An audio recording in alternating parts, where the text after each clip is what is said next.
So based on the last video, you can see that drywall started to become popular after World War II, which was in 1945.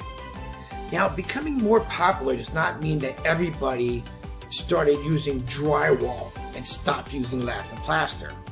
Like in everything else, people don't like to change so quickly. Builders who had been building for many years using lath and plaster were not so fast to just all of a sudden switch over to sheetrock. Now, in Philadelphia, it's one of the oldest cities, and people were used to building the houses they had been building for many years. So they were much slower to change to drywall than houses, let's say, built in the suburbs in, let's say, new construction raw land. Now, let's take a look at some of these numbers of when houses were built in Philadelphia. You can see that based on the numbers we have, there's roughly 668,000 houses in Philadelphia. 40% of those houses were built before 1940. That equals about 267,000 houses. 55% of those houses were built before the 1950s, and that equals altogether about 367,000. And 72% of all those houses were built prior to 1960, and that number equals 481,000 houses.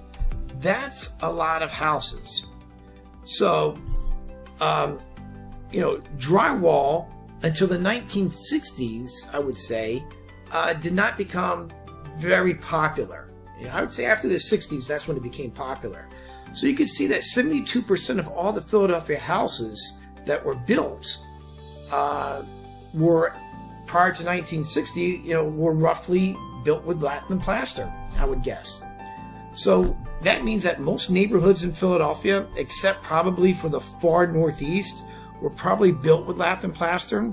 And because of that, you need to have a good understanding of lath and plaster and what it looks like and how it was applied.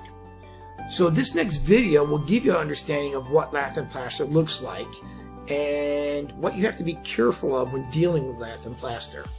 And today I'm going to take you through the anatomy of a plaster wall so you can see the backside, so you can understand exactly what's going on when you repair a wall. Okay, what we have in this particular wall panel is we have an old electrical box that's been cut out. Over here, if you look really carefully, you can see where there's a surface mount box, and you can see what the results of that is on the reverse, and a nail put through, and a variety of different cracks resulting from this panel being removed from the house. This is very typical of what you find within the wall surface. You have keys undeveloped. They didn't press the plaster through the keyways far enough. These are lath right here. They're spaced 1/4 inch apart, and these are called keys. These are what happens when the plasterer originally applied the plaster and pushed the plaster through, developing these keys. These keys here are what hold the plaster to the lath. When they break off like this, the plaster gets loose and cracks. Up here, the plasterer didn't squeeze the plaster through well enough, so it's kind of loose. This is what happens when you cut a box in and you don't prepare ahead of time. What happens is they cut the box with a reciprocating saw. It loosened this lath, it broke the plaster, and broke the lath up here.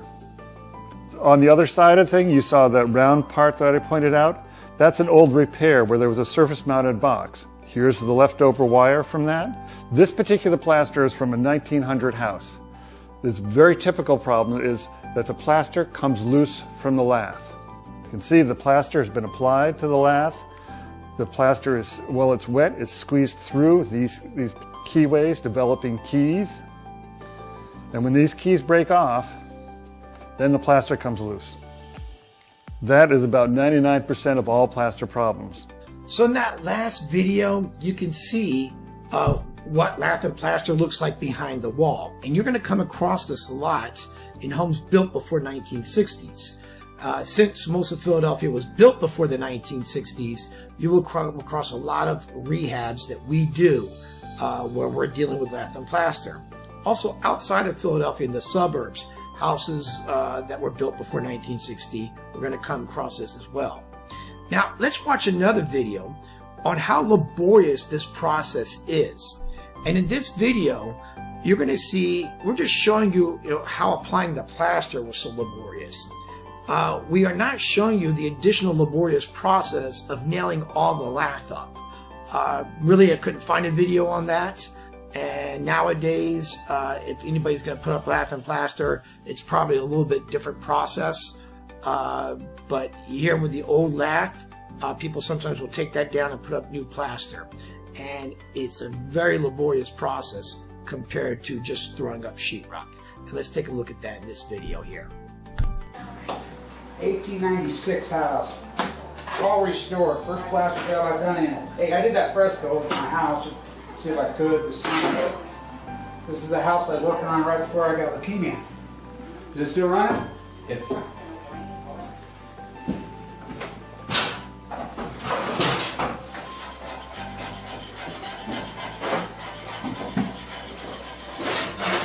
Yeah, it wasn't very long right after you left here. Yeah, I got sick. Clay and I grew up together here in West Weaver. This house is all original, all every bit of it. There was only 2 boys, as former boys. There were 9 girls and 2 boys. And it was a ward. In West Weaver, ward.